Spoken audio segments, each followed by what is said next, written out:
ખાતે લાગતા પાથરણા બજારને વહેલી સવારે 4 વાગે દબાણની ગાડી દ્વારા બંધ કરાવવામાં આવતા અમદાવાદના મેયરને આ બાબતની રજૂઆત કરાઈ। होगी हमको देनी होगी अत्याचार बंद करना होगा खिलाना बंद करना होगा अत्याचार बंद करना होगा चालू रखनी होगी।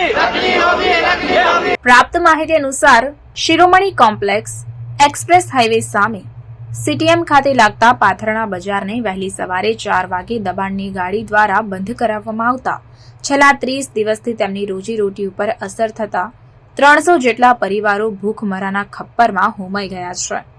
એક તરફ તો સરકારે તેમની સ્વનિર્ભર યોજના હેઠળ આર્થિક સહાય આપી છે, તો બીજી તરફ મ્યુનિસિપલ કોર્પોરેશને વેચાણ માટેના પરવાના આપ્યા છે। તે છતાં તેને દૂર કરવામાં રોજીરોટી પર અસર થઈ હોવાથી તેમની પાસે હવે આવકનો કોઈ સાધન ન હોવાથી રોજ કમાઈ રોજ ખાતા હોય ત્યારે તાત્કાલિક અસરથી રોજીરોટી શરૂ કરવા અથવા ઈચ્છા મૃત્યુની પરવાનગી આપવા અમદાવાદ શહેરના મેયર પ્રતિભા જૈનને આવેદનપત્ર આપીને વિગતવાર રજૂઆત કરવામાં આવી હતી અને મ્યુનિસિપલ કોર્પોરેશનની કચેરી દાણાપીઠ ખાતે આક્રોશ સાથે વિરોધ પ્રદર્શન યોજી કમ્પાઉન્ડમાં આવેલ મંદિર ખાતે म्युनिसिपल कॉर्पोरेशन तंत्र ने सद्बुद्धि મળે તે માટે रामधुन કરવામાં આવી હતી। खबरों के लिए चैनल को सब्सक्राइब कीजिए। खबरों का नोटिफिकेशन पाने के लिए बेल आइकॉन को जरूर दबाएं।